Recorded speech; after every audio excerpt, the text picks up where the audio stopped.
Hello everyone, আশা করছি আপনারা সবাই বেশ ভালো আছেন, সুস্থ সবল রয়েছেন, বল তবিয়তে রয়েছেন। অ্যান্ড আজকে আমার ভিডিওটা বাংলাতে, কেননা আজকে যে বিষয় নিয়ে আমি এখানে কথাবার্তা বলতে যাচ্ছি সে বিষয় কিন্তু পশ্চিম বাংলার বিষয়। আপনারা একদম ঠিক ধরেছেন, কালকে সল্ট লেক যুব ভারতী স্টেডিয়ামে যে ঘটনাটি ঘটেছে সেটা নিয়ে আজকে আমি আমার বক্তব্য পেশ করতে চলেছি। এবং এটা কিন্তু স্রেফ পশ্চিম বাংলার বিষয় নয়, এখন এটা পুরো ভারতবর্ষের বিষয় হয়ে দাঁড়িয়েছে। এবং এটা একটা খুবই লজ্জার বিষয়, খুব লজ্জা।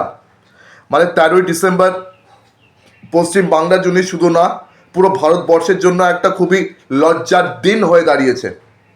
কেন আজকে আমাদের ছবি, আমাদের প্রতিচ্ছবি বিদেশের সামনে, দুনিয়ার সামনে আজকে কতটা খারাপ হয়ে গেছে এটা নিয়ে কিছু করা যাবে না। এত খারাপ হয়ে গেছে আজকে আমাদের প্রতিচ্ছবি। আমাদের প্রতিচ্ছবি যে খুব ভালো দুনিয়ার সামনে তা কিন্তু নয়। কিন্তু এই 13ই ডিসেম্বর যে ঘটনাটা ঘটলো তারপরে আমাদের প্রতিচ্ছবি, আমাদের ইমেজ পুরো দুনিয়ার সামনে কিন্তু আরও খারাপ হয়ে গেছে।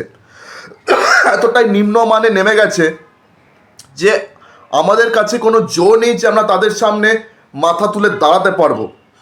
আর বিশেষ করে পশ্চিম বাংলা দিন দিন ওদের মান সম্মান, আমাদের মান সম্মান যতটা নিচে নেমে গেছে বাঙালি হিসেবে, আমরা এতটা নিচে নেমে গেছি যে বাকি ভারতবর্ষের সামনে আমরা মাথা তুলে দাঁড়াতে পারছি না। আজকে ভারতের বাকি রাজ্যের লোকেরা বাঙালি দেখলেই মজা ওড়ানো শুরু করে, বাঙালিদেরকে নিয়ে রীতিমতো হাসাহাসি করে, পশ্চিম বাংলাকে নিয়ে হাসাহাসি করে।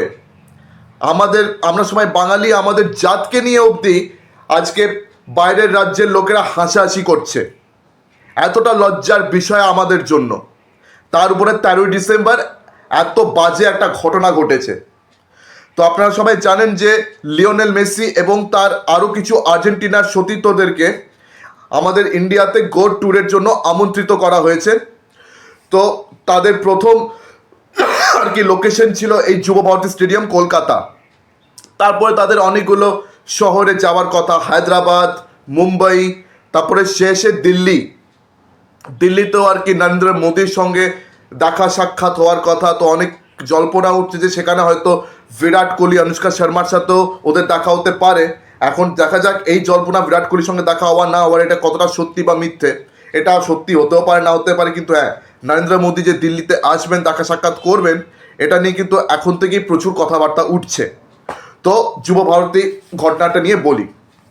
তো দেখুন, দর্শকদেরকে যুব ভারতীর স্টেডিয়ামের অর্গানাইজার্সরা এবং যারা যারা এই প্রোগ্রামের পিছনে ইনভেস্ট করেছেন তারা সবাই দর্শকদেরকে প্রমিস করেছিলেন যে তারা সবাই লিওনেল মেসির সঙ্গে দেখা করতে পারবেন, তাকে কথা বলতে সবাই শুনতে পারবেন। লিওনেল মেসি এই মাঠে এসে তাদের সবার সঙ্গে কথাবার্তা বলবেন, তিনি পেনাল্টি শুট আউটের ওই আদব কায়দা এসব দেখাবেন। এবং লিওনেল মেসি একা আসছে না, তার সঙ্গে 3-4টে আরও আর্জেন্টিনার ফুটবলার তো আসছেই, তার সঙ্গে আমাদের শাহরুখ খান আসবেন, বলিউডের সুপারস্টার শাহরুখ খান, তার কলকাতায় বিশাল ফ্যান ফলোয়িং, সেটা নিয়ে কোনো সন্দেহ নেই।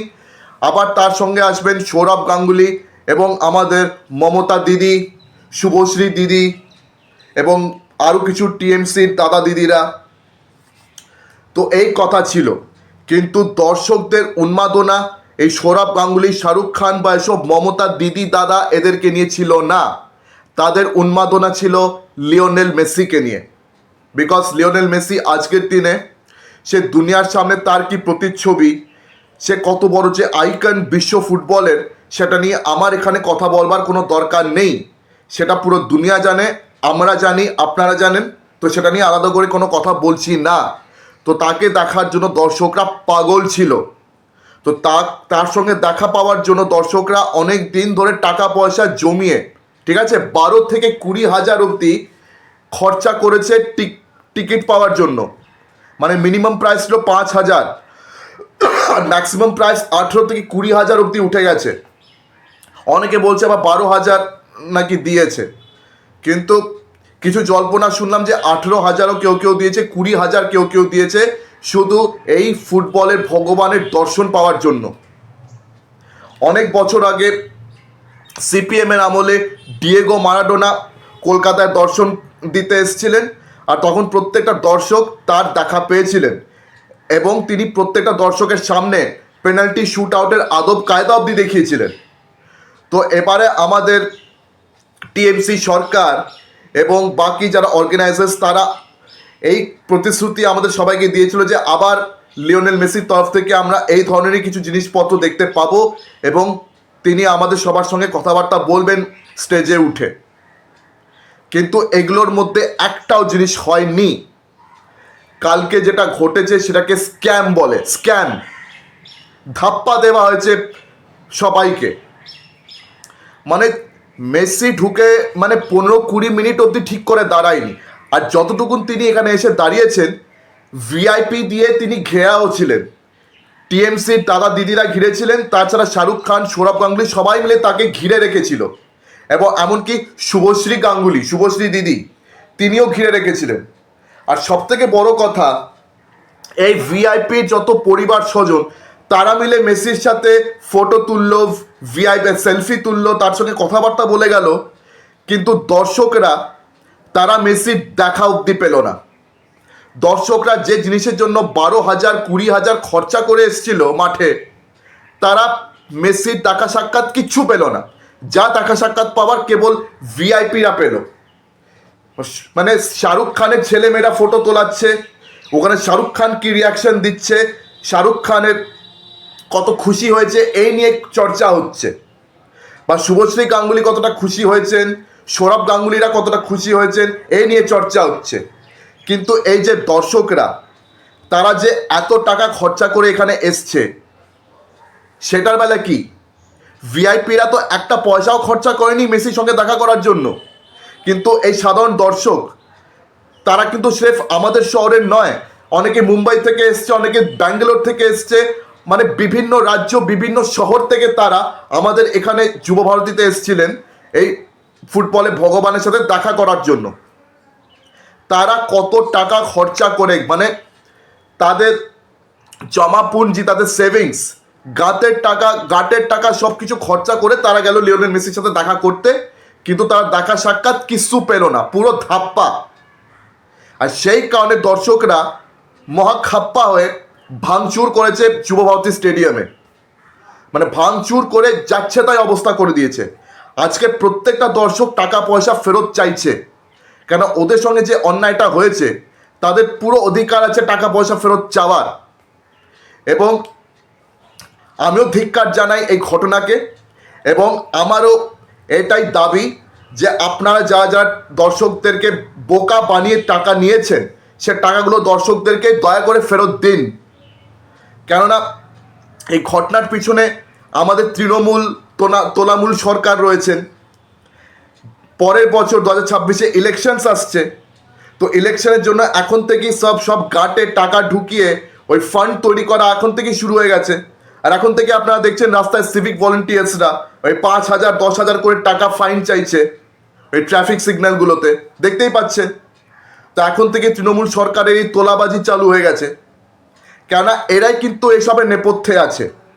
পরিষ্কারভাবে বোঝা যাচ্ছে সল্টলেক যুব ভারতী স্টেডিয়াম এটা হচ্ছে এই টিএমসি তোলামূলের গড়ের মাঠ, এটা আপনারা সবাই জানেন।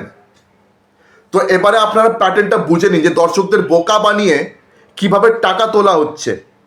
মানে এই টিএমসিকে দেখে আমরা চুরির উপায় শিখছি, যে কিভাবে চুরি করে দর্শকদেরকে ঠকানো যায়, দর্শকদেরকে ঠকিয়ে টাকা মারার নানান উপায়, এটা আমরা বসে বসে এখানে জানতে পারছি। তো এবারে আমাদের সরকারকে এবং এই অর্গানাইজার্সদের সবার কাছে আমার এটাই দাবি যে আপনারা যাদের যাদের কাছ থেকে যত টাকা নিয়েছেন সব ফেরত দিন, সব ফেরত দিন।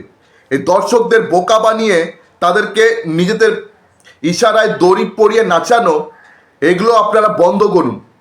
আপনাদের কোনো অধিকার নেই কাউকে বোকা বানানোর, কেননা তারা নিজেদের সমস্ত সেভিংস গাঁটের টাকা খরচা করে এখানে এসছে। কতগুলো গ্রামের ছেলেমেয়েরা এসছে বলুন তো?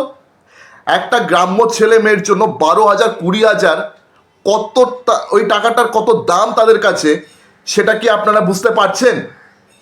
আপনাদের কি ক্ষমতা আছে এসব বোঝার? আপনারা নিজেরা এসি ঘরে বসে থাকেন, এসি গাড়িতে আপনারা চলাফেরা করেন, গরিব লোকেদের দুঃখ কষ্ট আপনারা এক ফোঁটাও বোঝেন না। গরিব লোকেদের ইমোশনসের সঙ্গে, তাদের আবেগের সঙ্গে খেলা করে আপনারা চুরি চামারি করে এখানে আপনারা সরকার গড়ে বসে আছেন। আমাদের পশ্চিম বাংলাকে লুটে পুটে শেষ করে দিয়েছে। আজকে আমাদের পশ্চিম বাংলাতে কিচ্ছু বেঁচে নেই, কোনো সম্মান নেই। মানে পশ্চিম বাংলার লোকেদেরকে নিয়ে বাকি ভারতবাসীরা ইয়ার্কি ঠাট্টা করছে, মজা ওড়াচ্ছে। আমাদের কোনো সম্মান নেই। আমরা যে তাদেরকে মাথা তুলে যে চোখ উঁচিয়ে দেখতে পারবো সেই জোটাই আমাদের কাছে নেই। লজ্জার বিষয় হয়ে দাঁড়িয়েছে আমাদের কাছে। আর আজকে গোটা ভারতবর্ষের ছবিটা অবধি খারাপ হয়ে গেছে, কেননা কলকাতা ভারতবর্ষের একটা খুবই গুরুত্বপূর্ণ একটা শহর। পশ্চিমবাংলা কিন্তু ভারতবর্ষেরই একটা রাজ্য। তো এতে ভারতের ছবিটা খারাপ হলো কি না আপনারা বলুন। কিন্তু এরপরেও এই তোলামুলি সরকার তারা কিন্তু দায় অন্যের ঘাড়ে গিয়ে চাপাবে। হ্যাঁ, এটা সত্যি কথা যে আমাদের মমতা দিদি তিনি ক্ষমা চেয়েছেন এই ঘটনার জন্য। তিনি মানে স্টেডিয়ামে পৌঁছাতে পারেনি, স্টেডিয়ামে পৌঁছানোর আগে তিনি ক্ষমা চাইতে বাধ্য হয়েছেন।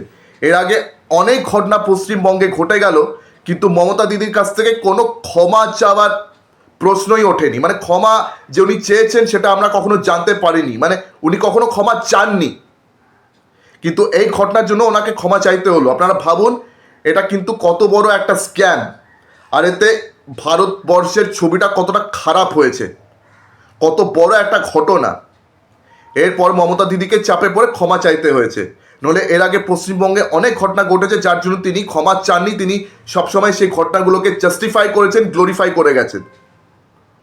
তো এই জন্যই বলে, শাহরুখ খানের জওয়ানের একটা ডায়লগ মনে আছে তো? আশা করি এই ডায়লগটা মনে আছে, আবার বাংলাতে বলছি।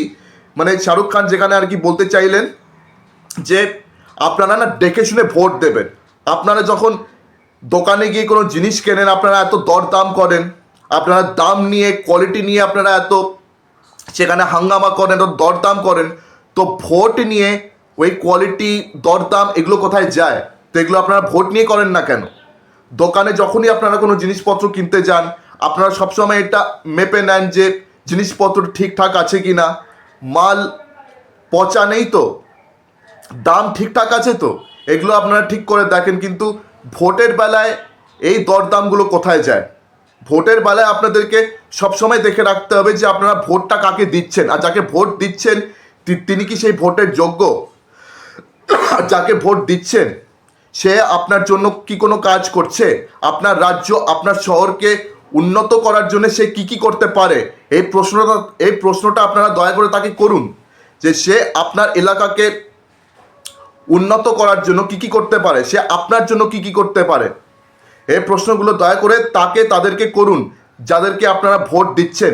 শাহরুখ খান এই ডায়লগটা জওয়ানে দিচ্ছিল হিন্দিতে, তো এই ডায়লগটা আবার আমি আপনাদের সবাইকে দিচ্ছি যে আপনারা দয়া করে দেখে শুনে ভোট দেবেন।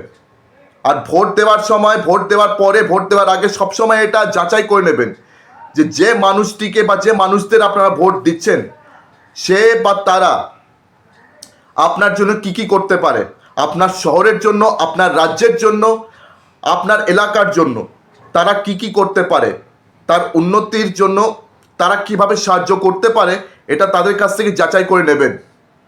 আর তারা যদি আপনার কোনো কাজ না করে, এটা আপনাদের অধিকার প্রশ্ন তোলার, আপনার অধিকার তাদের সরকারকে নাড়ানোর, আপনার অধিকার তাকে সরকারি গদি থেকে সরিয়ে দেওয়ার। কেন সাধারণ মানুষের হাতে এই অধিকারটা আছে, কারণ সাধারণ মানুষের ভোটেই কিন্তু তারা নেতা নেত্রী হয়, এবং সাধারণ মানুষের ভোট যদি তারা না পায় তারা সরকারি গদিতে বসতে পারবে না। তো এই জিনিসটা আপনাদের সবাইকে মনে রাখতে হবে, একটু দেখে শুনে ভোট দেবেন। এখন আপনাদের মধ্যে অনেকে এটা বলে উঠবেন যে আমি এটাকে পলিটিক্যাল ব্যাপার বানিয়ে দিয়েছি। আমি এটাকে পলিটিক্যাল ব্যাপার বানাইনি, এটা অলরেডি পলিটিক্যাল ব্যাপার। ঠিক আছে, এটা টিএমসিরাই অর্গানাইজ করেছেন। যুব ভারতী কাদের গড়ের মাঠ সেটা আপনারা অলরেডি জানেন। তো আমার আলাদা করে এটাকে পলিটিক্যাল ব্যাপার বানানোর কোনো দরকার নেই। আমি যেটা বলছি সেটাই হচ্ছে চরম সত্য, আর এই জিনিসগুলোকে আপনারা নিজের মাথায় ছেপে নিন। আর হ্যাঁ, দেখে শুনে ভোট করবেন, যাকে তাকে ভোট দিয়ে না নেচে বেড়াবেন না। আপনাদের এই বোকামোর জন্যই না আজকে এই ঘটনা দেখতে হচ্ছে আমাদের সবাইকে। আমাদের দেশ আবেগের দেশ, আমাদের আবেগ রয়েছে ক্রিকেট নিয়ে, ফুটবল নিয়ে এবং প্রত্যেকটা সুপারস্টারদের নিয়ে। আমাদের দেশে সুপারস্টার কালচার কিভাবে ওয়ার্ক করে, কিভাবে চলে, সেটা কি আপনারা কেউ জানেন না? আমাদের দেশে সুপারস্টারদেরকে নিয়ে কতটা নাচানাচি হয়, আমরা আমাদের সুপারস্টারকে ভগবানের মতন দেখি। তো সেটা তো আপনাদের সবার তো জানাই আছে আশা করি। তো আমাদের এই আবেগের লাভ উঠিয়ে, আমাদের এই আবেগকে আমাদের বিরুদ্ধে ব্যবহার করে, আমাদেরকে কিভাবে ঠকিয়ে তারা নিজেদের পকেট ভরছে, এটা আপনারা দেখে রাখুন স্রেফ, শুধু দেখে রাখুন এগুলো। আর পরের বছর যখন ইলেকশন হবে, আবার আপনাদেরকে বলে রাখছি, এই সব কটা ঘটনা আপনারা মাথায় রেখে কিন্তু ভোট দিতে যাবেন। এগুলোকে ভুলে যাবেন না দয়া করে, এটাই আমার অনুরোধ আপনাদের সবার কাছে। এরপরে কি হবে না হবে আপনাদের হাতে, বাকিটা আপনারা বুঝে নিন। যদি আপনাদের জুৎসই মনে হয় আমার ভিডিও, তবে আমার ভিডিওকে লাইক করবেন, শেয়ার করবেন, বেশি বেশি করে শেয়ার করবেন। আজকে বিদায় নিচ্ছি, আবার দেখা হচ্ছে পরবর্তী ভিডিওতে। ধন্যবাদ।